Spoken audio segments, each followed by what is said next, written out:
Tilla, 13 ans, se suicide en se jetant du 7e étage. Mais certains détails de l'enquête révèlent que c'était pas du tout un suicide.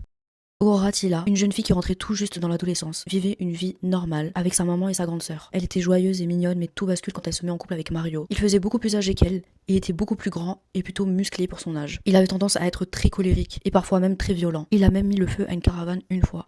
Il voulait absolument prendre le contrôle sur Aurora.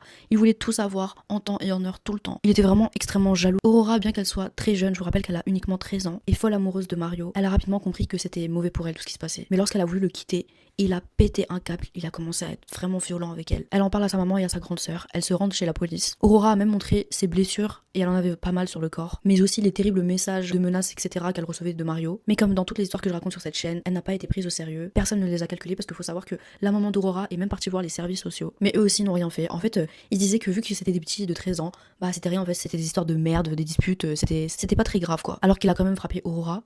C'est déjà assez grave. Bref, ce fou de Mario ne s'arrêtait pas aux messages et aux menaces de mort. Il commence aussi à la harceler dans la vraie vie. Il venait carrément dans son hall et la suivait pour savoir où elle allait, etc. Elle était effrayée de sortir de chez elle, elle était tout le temps anxieuse. 25 octobre 2024, Aurora se rendait à l'école, sauf que Mario l'attendait devant le collège. Il l'oblige à aller dans un immeuble tout proche du collège. Il la force à monter 7 étages pour se rendre sur un balcon. Et quelques minutes plus tard, des gens posés sur un café, en gros le café était à côté de l'immeuble où se trouvaient Aurora et Mario, aperçoivent une jeune fille chutée en fait de cet étage. Quand la police et les secours arrivent, la petite Aurora était déjà décédée. Quand la police appelle sa mère et qu'il la préviennent du cauchemar qui vient d'arriver, la première chose qu'elle leur dit c'est « ça y est, il a réussi à la tuer ». Certaines personnes qui étaient présentes dans le café à côté de l'immeuble ont rapporté avoir entendu Aurora crier à l'aide et demander à Mario de la laisser tranquille. De plus, d'autres personnes ont aussi dit avoir aperçu Mario ne pas aider Aurora. Ce dégénéré se fait arrêter par la police. Au début, les policiers évoquent uniquement et quelques heures après l'audition, ils finissent par libérer Mario par manque de preuves. Suite à l'enquête et l'autopsie, on découvre que Aurora avait des blessures étranges sur la main qui ne pouvaient pas être causées par la chute en fait. Et en fait, ce qui s'est passé,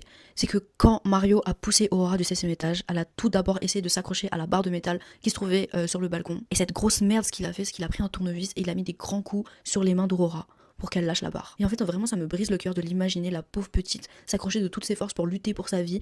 Et lui, donc le mec qu'on rappelle, dont elle était amoureuse quand même, l'a frappée avec un tournevis pour qu'elle lâche et qu'elle meure en fait. Et c'est vraiment horrible, j'arrive pas à imaginer en fait, c'est...